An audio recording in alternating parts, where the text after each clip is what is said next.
Can we attack, guys? The match is ending. The match is ending. Attack! Press! Hamada! Press! Hamada! Press! Come on, don't make me hate the game, man. Hamada! I can't take it anymore. Official Magdi, substitution, please.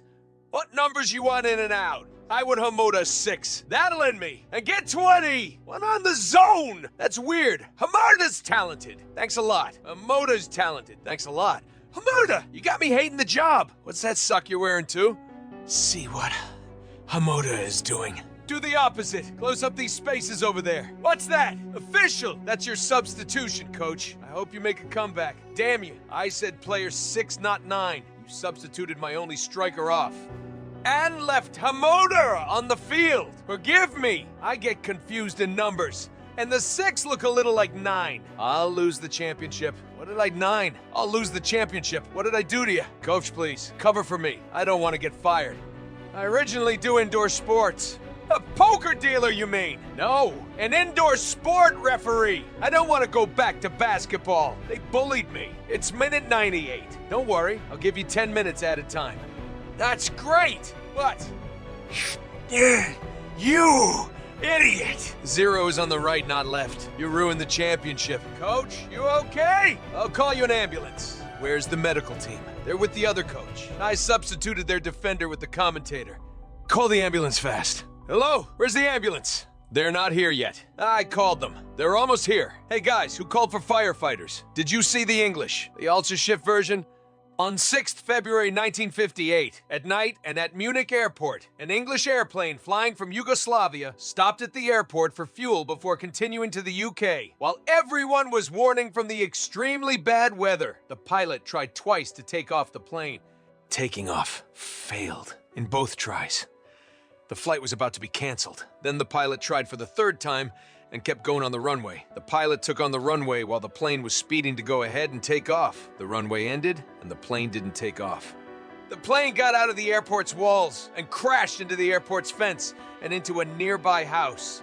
The world woke up to devastating news, to say the least. The crash of the airplane carrying Manchester United team in Munich. It was in a million pieces. How many people died?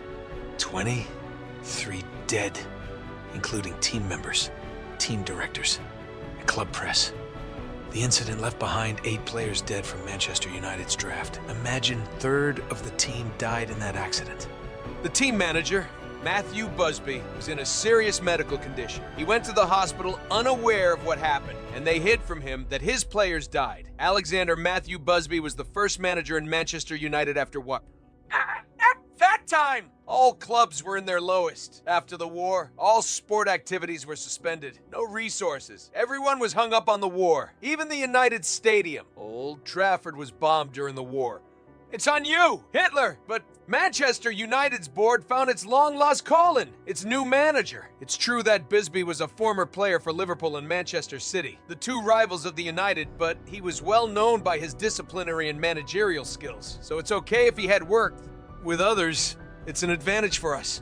He also trained one of the Army's troopers during the war. And indeed, since his first day in Manchester United, Busby set his conditions on the club's board. No one would interfere with my work.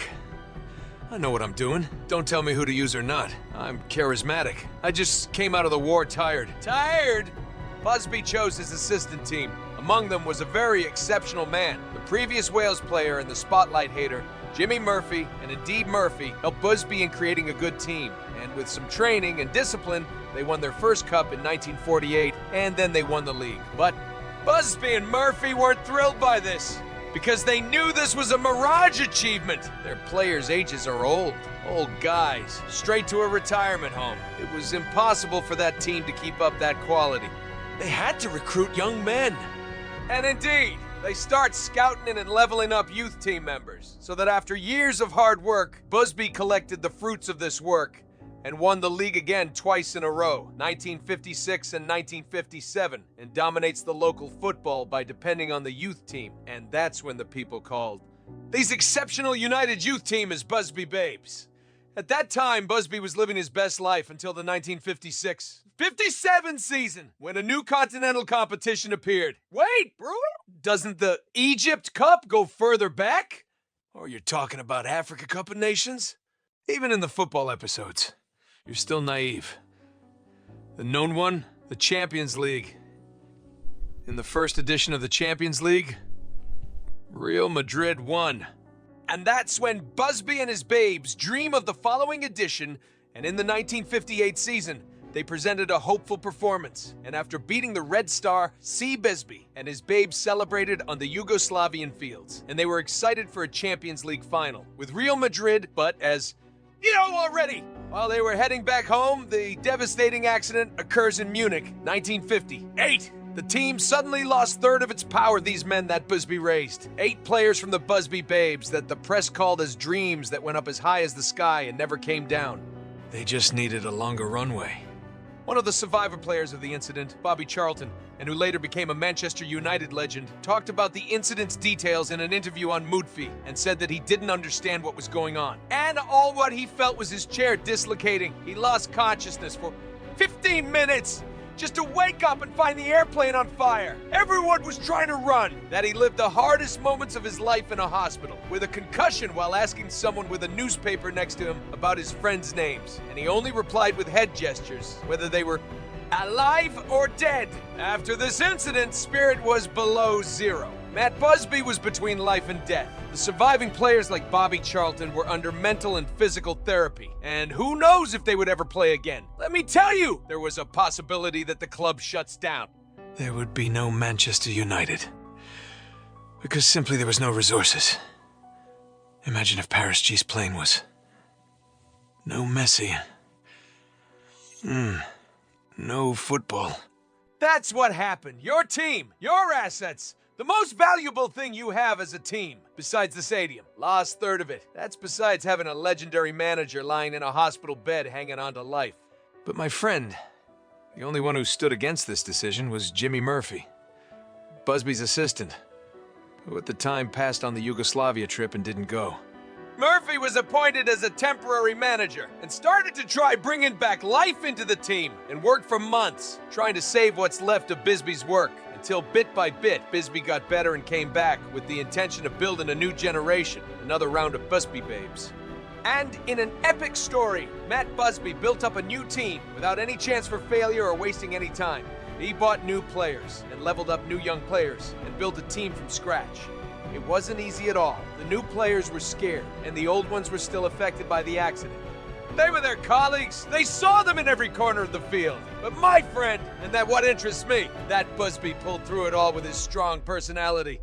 He succeeded to pass with all these people and morale through this crisis. He fulfilled his promise to the club made upon returning from the accident. That after 5 years, he would give them a brand new United team. And indeed, in 1963, the new generation of Busby Babes managed to get the first honors after the accident. The Fight Cup, and then 2 leagues. Imagine, a team that lost its third in an accident, and young players who came after the names of people died in an accident. They all worked together and made a team that won trophies. One of the football miracles. Busby didn't settle for that, nor say that was it. He regained the dream that once flew off in Munich's sky, the dream that died with the first Busby Babes, which is winning the Champions League. And after 10 years from the accident in 1968, and on the fields of Wembley Stadium in London, Manchester United beats Benfica of Portugal in the Champions League final with a score of 4-1, in an achievement that was at that time the greatest of the English football history. Busby was awarded from the government and given the title, sir, and a famous statue was built in the Old Trafford that represents the trio of the new Busby Babes. And in the middle of success, Busby gifted the victory to his babes that died. After a year of this cup, he quit managerial for good and headed to administration. Then 18 years pass, and Matt Busby's achievement didn't happen again. United didn't find anyone like him in its history. That's when the fans start attacking the board. Everyone, inside the club and out, was asking a different country. Why aren't we making a new generation of Busby Babes? Why aren't we winning cups like we used to? Where are Busby's, or whoever was in charge as new babes? Where's the third generation of Matt Busby's babes? On 6 November 1968, the whispers around Manchester United's halls were too loud. Too many rumors and everyone was worried. Sir Bobby Charlton, who got old, retired, and joined the administration, was in his office negotiating with the new team manager. Who? Row! Cap! Allah! Abdelayal! No. Allah Abdelayal. No, my friend. Not Alaya Abdelayal, but a calm, collected Scottish man who was 45 years old and had never worked in England before. He probably would ruin everything with the club. But on the other side, inside the office, Bobby Charlton knew he was negotiating with an exceptional person. It's true, he wasn't that significant as a player. That exceptional person, like you may have guessed, my friend, is Alexander Ferguson. And is Alexander Ferguson. Hey, Alex Ferguson. Bobby Charlton knew he wasn't an extraordinary player. The most noticeable thing he did was a hat trick against the Scottish Rangers. That's like the golden achievement in his CV. Even his managerial career after retiring wasn't special at all at first. His managerial career started with a low payroll and an unknown team in Scotland, but by time, he started to draw attention and exhibit good results with them. He was known to be a strict coach, who always forces his style, and also was known to always care for the young players. And that's what made him level up to a mediocre Scottish club, which is Aberdeen, Faye. That's when the entire sports community started to notice this man's uniqueness. He leveled up with Aberdeen to their highest levels of professionalism and focus. He managed to face Scotland's big teams, like the Celtic Sea and Rangers Fee, and ended their monopoly over the local tournaments. And that's where there were issues with him, until he won with Aberdeen, a league and a cup in Scotland. His strictness and discipline increased. He thought it's working well. He was so strict that the players called him Furious Fergie. He achieved with them 10 honors in 8 years and got them to the semi-final in the Champions League. He beat Bayern after they were ahead in score, but lost the final against Real Madrid. I want you to reconsider what I just said. A manager takes an unknown Scottish team called Aberdeen. Have you ever heard of it, my friend? He took the team to the Champions League finals and played against Real Madrid.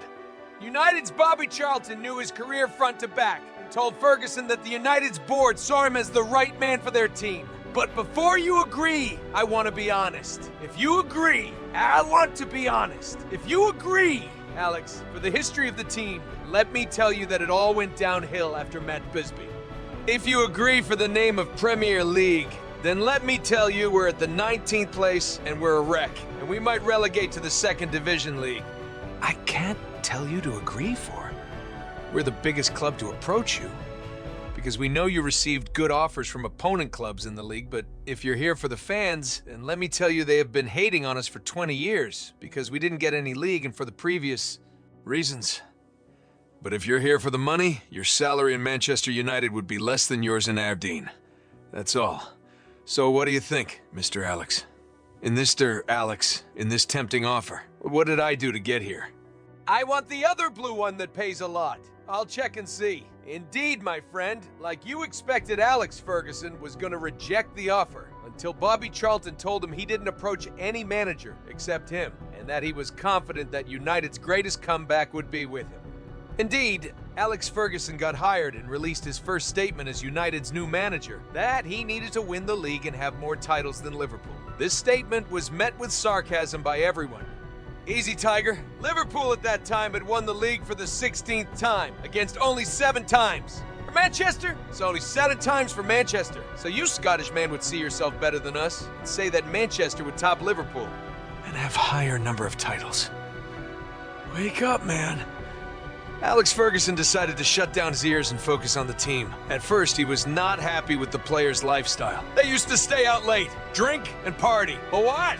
They're failure. That's, besides the physique of the first team's players, that was almost as fit as me. That's negative physique. I get tired after I eat. In the field, they call me minus Aldazeri. I'm below 0 and almost invisible. That's also besides the injuries in the team. That's when Alex realized that these weren't the right players for his plans. Whether the first team players or the young ones in the club's academy, I need to get players that serve my vision. In the documentary class of '92, Eric Harrison, the coach of United's youth team at the time, talked about his first meeting with Alex Ferguson. When Alex met him and asked about the youth team, who could go to the first team, Eric Harrison told him that the status in the academy wasn't that well, and no one in the board cared for the youth. If you want more quality players from the academy, increase the scouting network that go all around the world and recruit young talents. Ferguson then pushed the board to increase the club's scouts to the triple. In Alex Ferguson's book Leading, he learned the tactic of depending on the youth from his work in Aberdeen, and decided to not leave anything to the flow. He also made the scouts' salaries not fixed, but rather like the sales employees, they had a mediocre fixed salary but with added commissions. Every scout that brought a young talent that he liked would get money for it. Ferguson said this would encourage the scouts to get better talents because they knew they would be rewarded well for the good finds. And indeed, this system managed to form a quality youth team. But let me tell you that for the first team, things didn't get better. Ferguson's job then was on the line.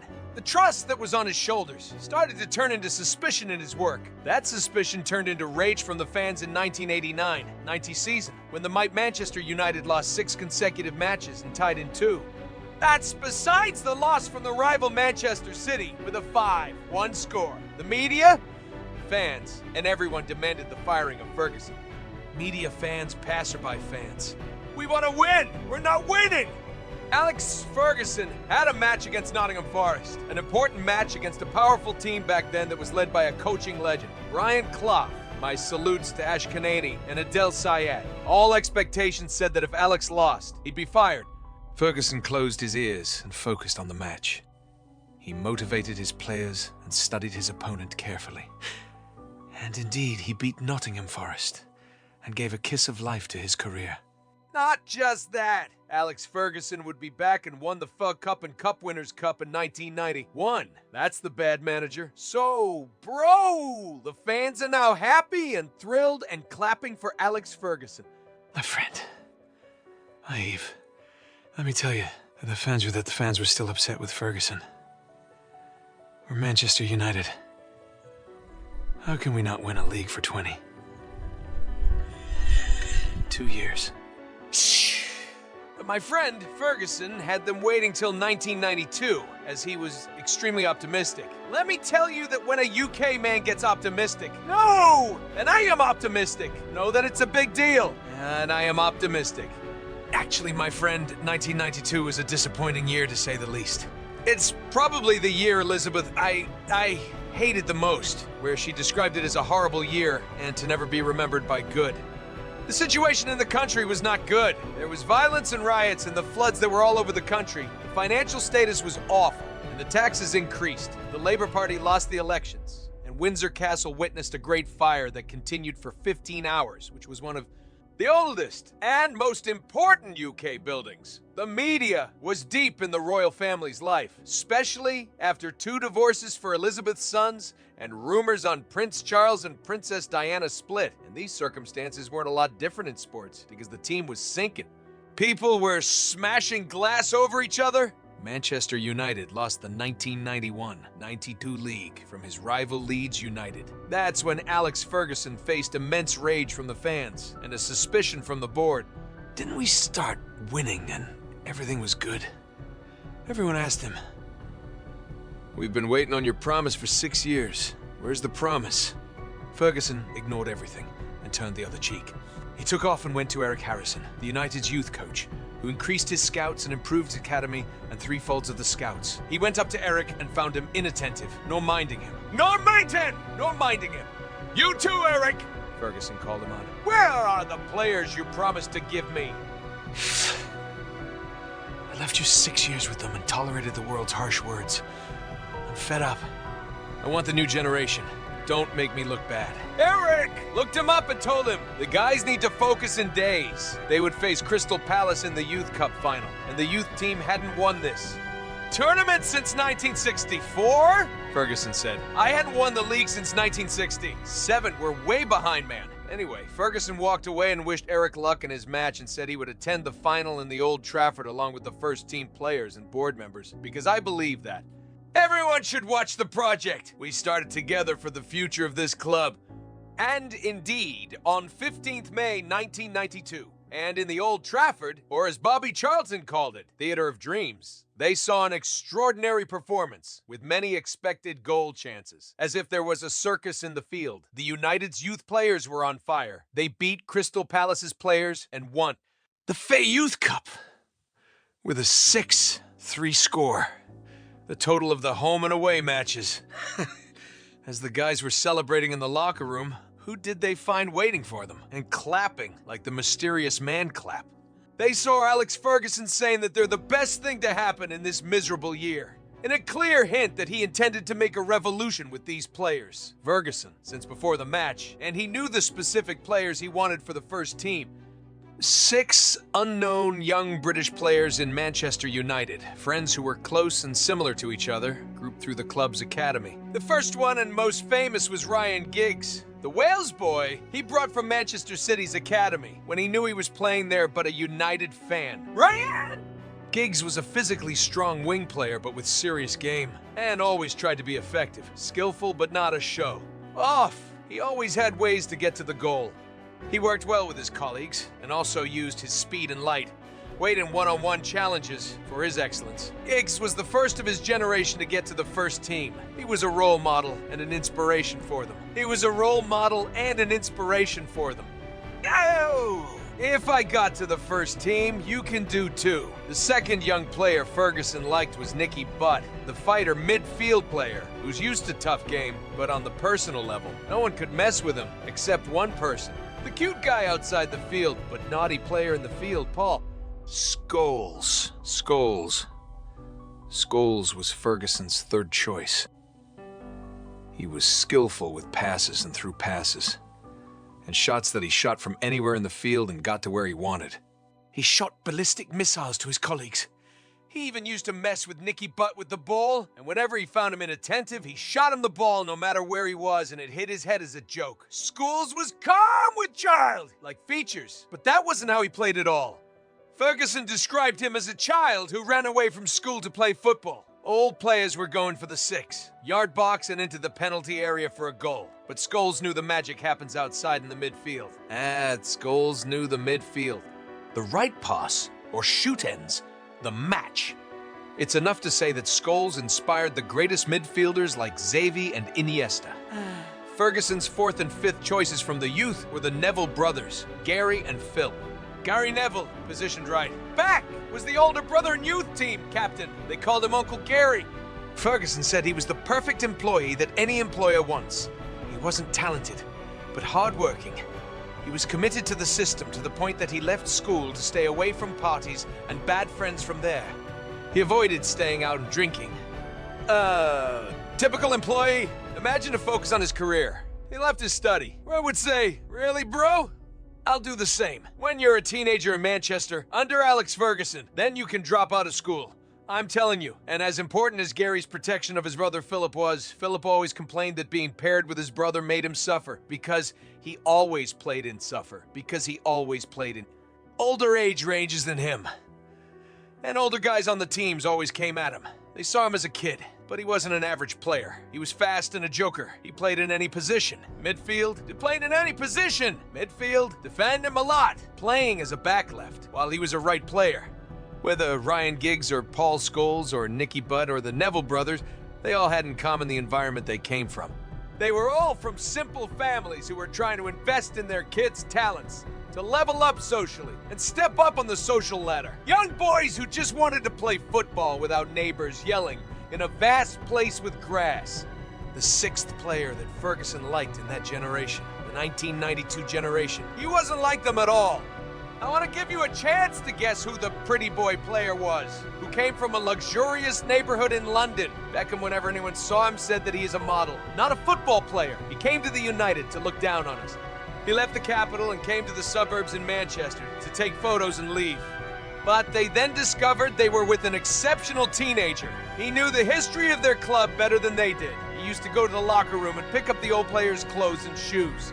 Because Beckham Sr., the old man, was a hardcore fan for Manchester United and a lover for Sir Bobby Charlton. When Beckham's colleagues saw how he plays in the field, they found out that his game wasn't any less fancy than his looks. Beckham wasn't violent or tough, but he had a magical right leg. He controlled running the ball and not the opposite.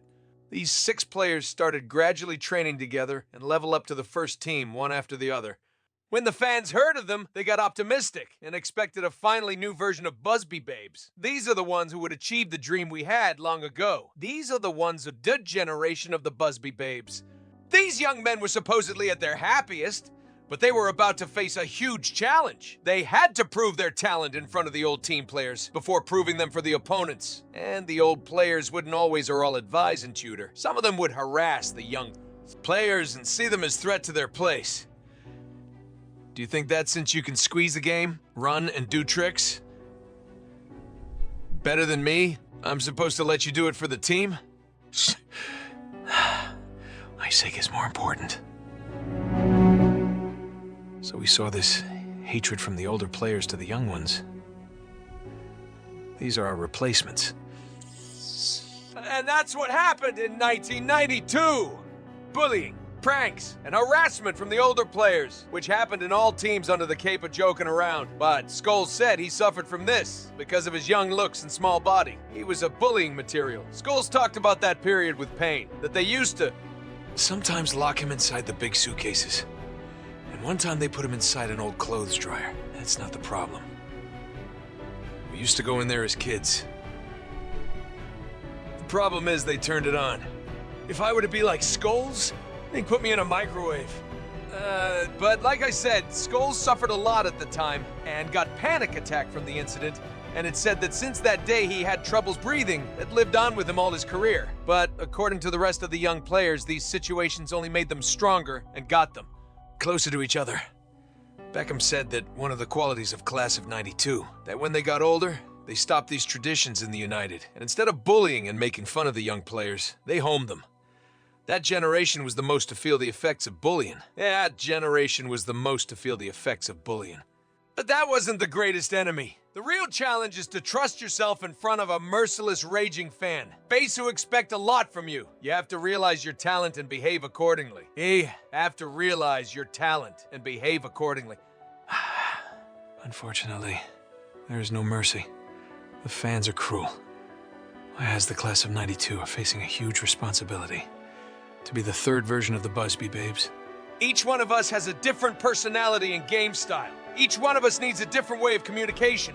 And that's where the role of the manager comes in, inside and outside the field.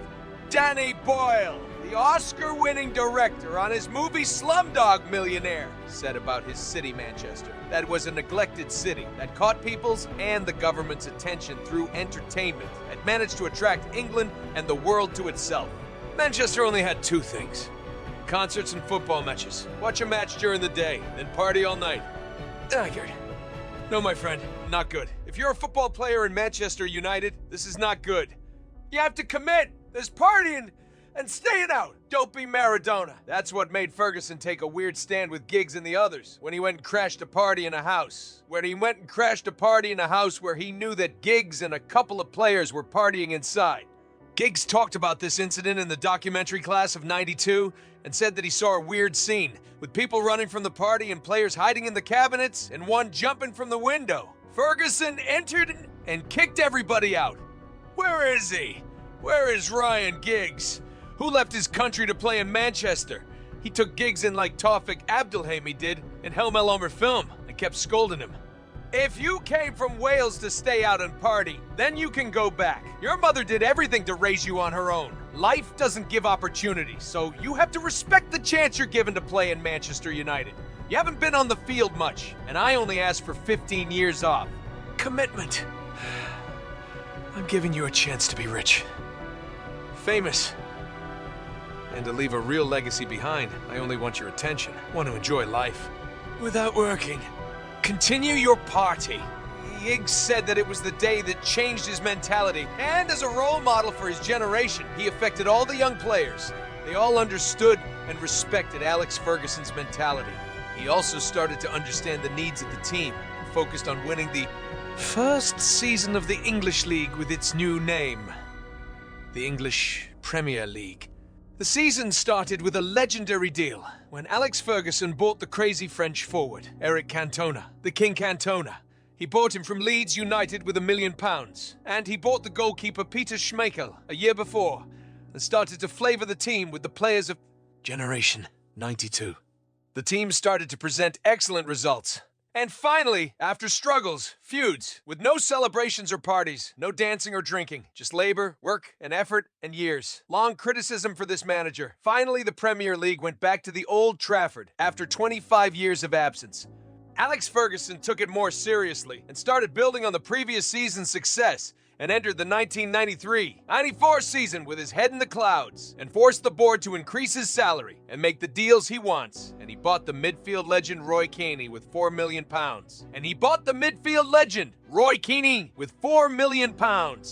Imagine, Roy Keane and Eric Cantona were both hardly £5 million. But a surprise came along with the bad news that the UEFA imposed a weird law that there was a limit for the number of players bought from abroad. This law was imposed on the Champions League, and this was a disaster in Manchester United. It's a club depending on player transfer strategy. That's when Ferguson used his 6 local players as substitutes and helping factors to win again the Premier League twice in a row. And before the 1995 season, a surprise happens. Fingers crossed. Ferguson decided to let go of big names from first-team players. 3 big names. Of course, the board, media, and fans, and the passerby pushed Ferguson to buy other players. We're telling you to buy. But with courage, he decided to depend on the class of '92 as main players, instead of substitutes and helpers without breaking the news to anyone. The young players were shocked. The criticism increased after they played their first match and lost 0-3. You failure, manager. You got some child players to win with? Who do you think you are? Players were affected by what's said. They felt like they disappointed Alex Ferguson, whom people were raining with criticism. The analyst and previous Scottish player Alan Hansen, in his famous show match of the day, wondered how would Ferguson continue the season with that team, and he need to buy old players with experience. You can't be a champion with a bunch of kids. That's what Alex replied to in a statement years later, and said that these kids he talked about were fearless and didn't have any history to hold them back or captivate them. They entered the field, and like kids, they enjoyed playing and had fun, and that's all I want. Talk to me when you win the league 2 times in a row. Ferguson said he didn't just bet on the enthusiasm of class of '92, he also teased the old captains of the team, the ones who had a lot of the cake. He indeed brought them young players with less experience, but with more passion. They were hungry. That's when each generation started to give the other what it missed. The experienced gave experienced, and the passionate gave passion. Players like Eric Cantona and Roy Keane felt the passion again and tried to be a role model for the younger generation. It's true they didn't win the 1995 league and lost the cup final against Everton, but they were important and necessary experiences. By time, the 1992 generation started to grow and mature. According to Beckham, at the time there was no jealousy between the older and younger, which was strange, but not strange for a genius manager like Alex Ferguson, who functioned as a father who understood his young men and was capable of making them work together for a higher cause. Gary Neville said to Alex, sat him on the bench for a few matches and told Neville to focus on a match in 2 weeks. Neville calculated it and pointed out he would be on the bench 4 matches. Ferguson told him he wasn't on the bench for 4 matches. He would focus all this time on the match in 2 weeks. He could also say that to another player in a fun way. He once told Scholes they would play in the afternoon and he was a white Englishman with a sensitive skin, so he should stay. I can put a sunblock cream in place, sir. You thought I really care for your skin? And one time, he told Nicky Butt the game was in the sun and he played better under the rain. I like you better when it's all muddy. Stay put. Ferguson was also a skilled negotiator and managed to sign most of the players he wanted. According to him, he learned that skill in Scotland, and specifically from one of Aberdeen's scouts. Alex was waiting on this scout to sign an important young player.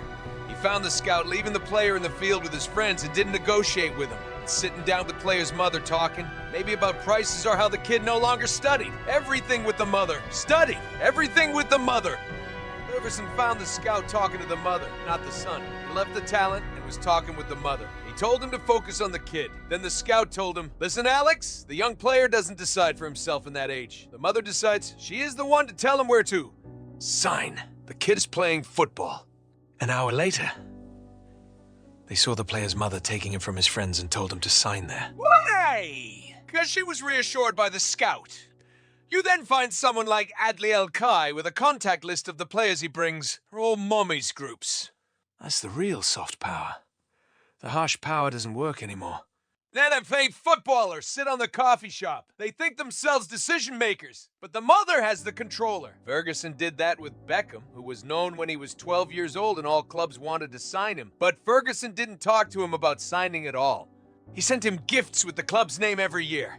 Shirts, fan flags, merch with logo. We care about David, our son, not David Beckham. We're not David Beckham. We're not buying a player, but a man. And indeed, this was one of the reasons that made Beckham go to the academy.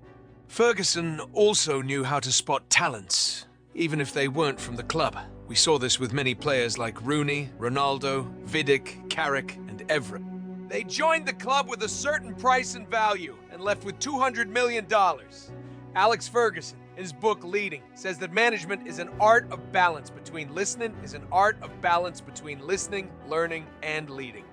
Remember this well, because the good leader executes, but an important cordon is also to listen. Not to hear, but to listen. Not to hear, but to listen. That man worked on an excellent managerial system to manage all these players, starting from how they dress before matches that represent their understanding of who and where they are, up to the payments of the players that he strictly controlled. He conditioned the board that no player would be paid higher than him. No player would be bigger than the club.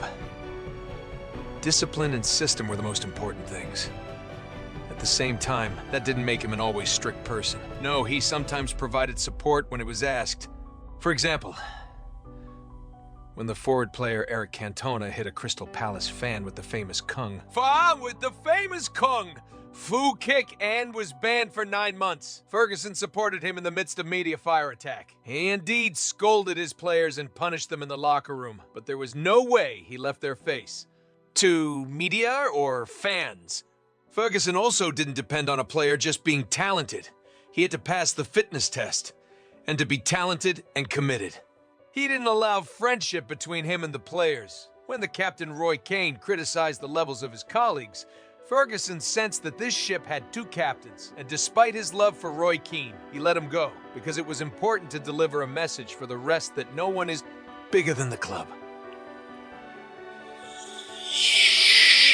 Said that the secret to his success was good job. That phrase made the player know he was good but not good enough. He used to always make sure that the players forgot the previous season.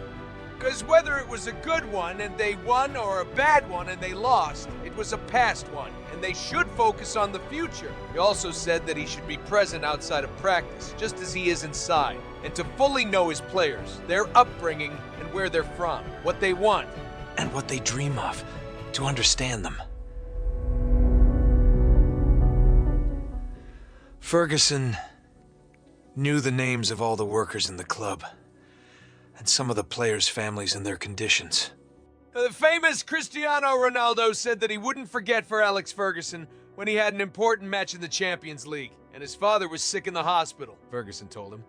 Despite his strictness and desire to keep the high status, he told him that family is irreplaceable. The league is, and the cup is. Take care of your family. That's why he used to sometimes exclude Cantona from these rules, because he knew this was his personality. He understood his character. He was crazy. His huge management experience we saw made him a consultant for businessmen and coaches of other sports. Imagine that Tony Blair, the UK's former Prime Minister of 10 years, declared that he used to consult Alex Ferguson, the sports coach, in management and how to deal with subordinate teams. On the technical aspect, no dust over. Ferguson spent 39 years of his life as a football manager, from 1974 till 2013. Imagine how many generations of players he witnessed, or how many times the forms and plans of football changed. He played against many generations of opponents, starting from Alfredo Di Stefano, passing by Wenger, Mourinho, and Manignai, and ending with Ancelotti, and ending with Ancelotti and Guardiola. Imagine passing by all these throughout the generations. He also cared a lot about practices. Beckham's famous goal in Wimbledon from the midfield. He had already practiced it. Ronnie, Gizzo, and Ronaldo were excellent in the fouls, so they practiced it a lot too. In the documentary, Secrets of Success, Alex Ferguson said he got his players inspired by bird flocks and how they looked as one unit flying together, making two V's inside each other. If a bird strays away, two birds go get it, all helped each other, and switched places with high spirit. He made the players watch the bird flocks whenever they pass above the field and tell them that these birds flew for 4,000 miles. And they came from Canada, from the sun. I'm not asking you to go to Canada, but just to win 30, 8 matches and win the league. Your mission is easier than the birds. Seasons pass, and football improves more and gets more popularity around the world. And we arrive now to 1999, the year of determination. United exited 1998 in a sad mood because Arsenal won the double, the league and the cup, and the United had to come back with a better achievement. That's when that generation faced the ultimate challenge, winning the Premier League, FA Cup, and Champions League.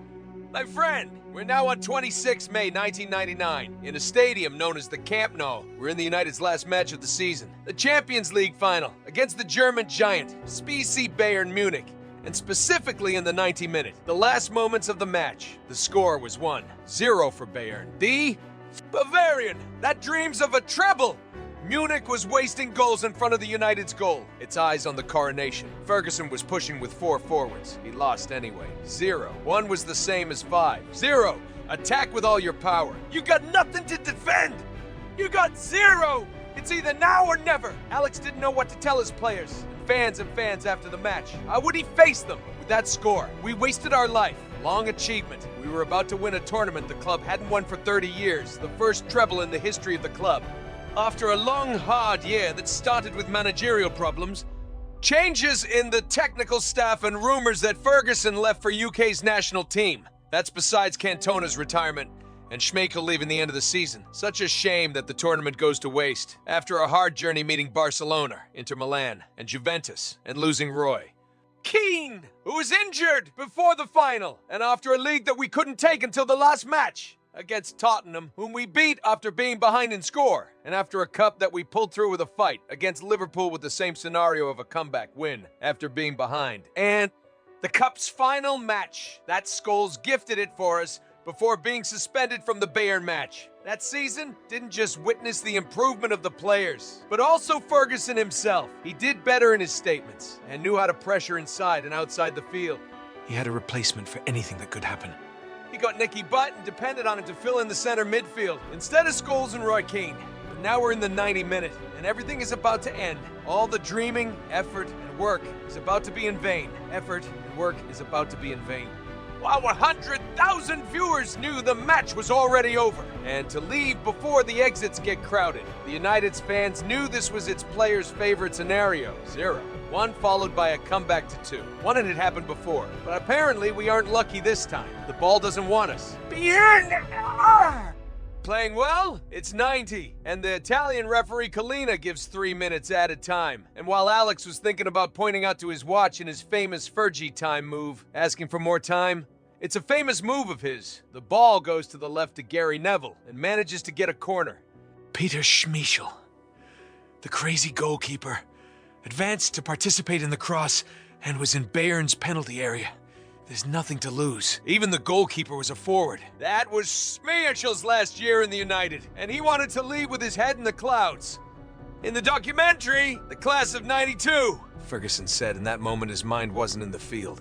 There were 180 seconds left for the match to end, and my team lost by 0-1. The cup I walked a long way for. I would see it in the coronation, but can't touch it. He started to think how to make the loss easier on his players. He lost hope himself and started thinking of what to tell them.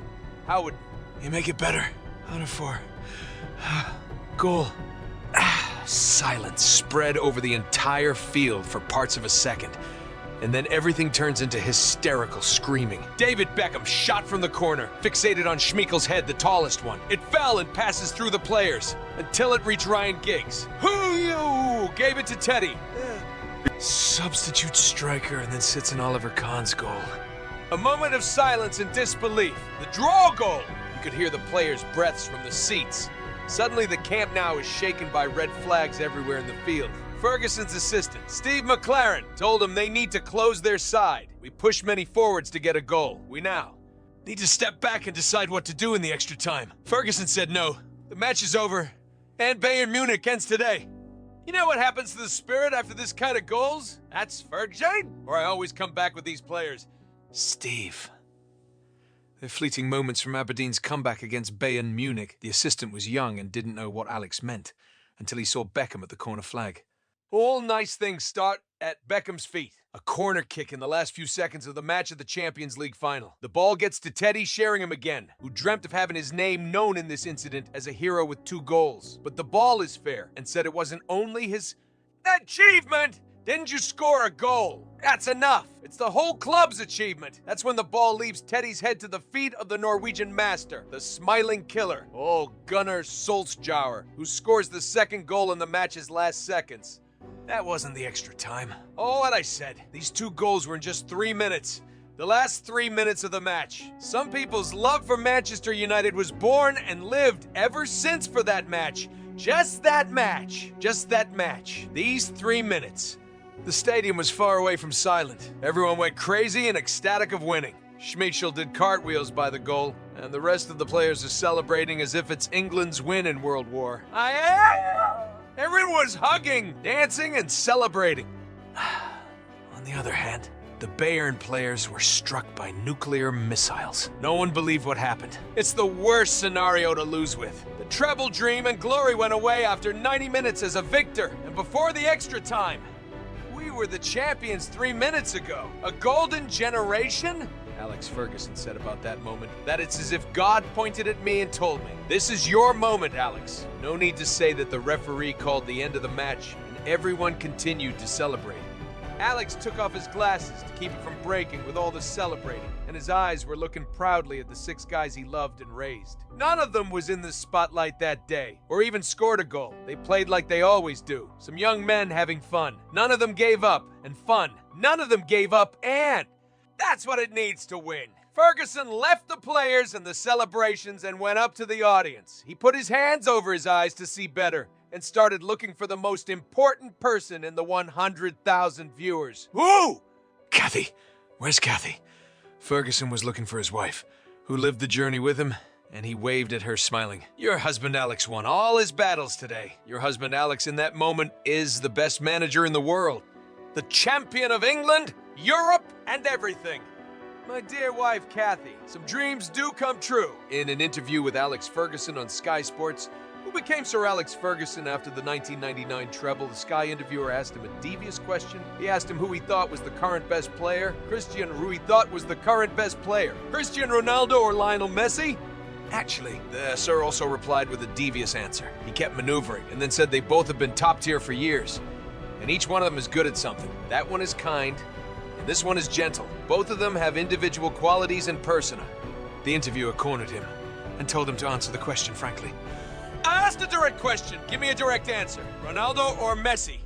Ferguson smiled and said something that I see sums up his career with Man Ud and explains his relationship with his players. He said, Ronaldo is my boy. I definitely see him better. I brought him when he was a kid in Sporting Portugal. He joined my club as a young man and left it as a legend.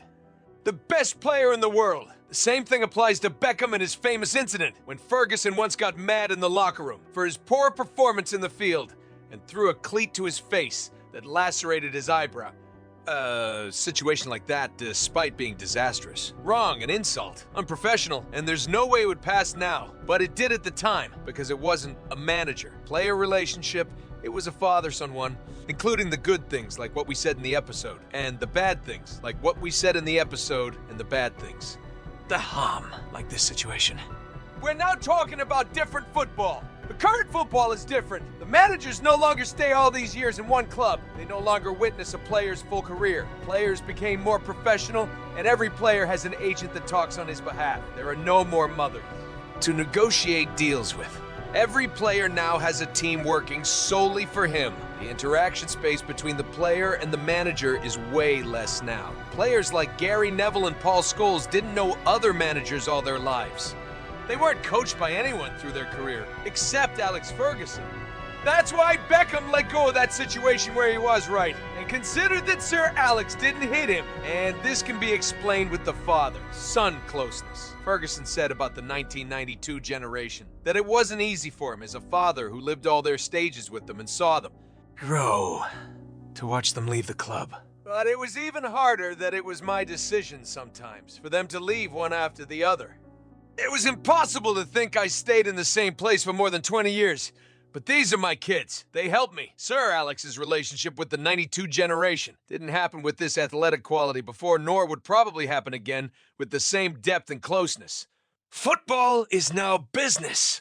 In the end of our long and dramatic story, Alex Ferguson retires after fulfilling a promise he made that I said at the beginning, that all people saw as a dream that can't happen, from a new manager to have dreams, hopes, and the ability to write an extraordinary history, winning the people's hope to cheer. And trust me, that dream came true. Alex Ferguson, after 26 years of managing Manchester United breaks Liverpool local high score and levels up Manchester's total Premier League titles to 20. Alex Ferguson, in 26 years of management, won 13 leagues. Half of his time there, he was winning the most important league ever and the hardest one ever. The 1992 generation became one of the greatest football generations, whom he took as young kids dreaming of playing in any club to stars. Each one of them is at the top of his career, and all fans loved him. It's true. They weren't the third wave of Busby babes, who the fans dreamt to see, but they became important and great. Their class of 92 and achieved the historical treble, just like you'll achieve an even better treble. What, bro? Watching the old episodes and new ones. And looking at the sources. Don't you want a quadruple? And subscribe to the channel? You know, when anyone told Scholes that his game was bad, what was his reply? He said he was the cleanest player in the team. And the clothes dryer knows. Help me!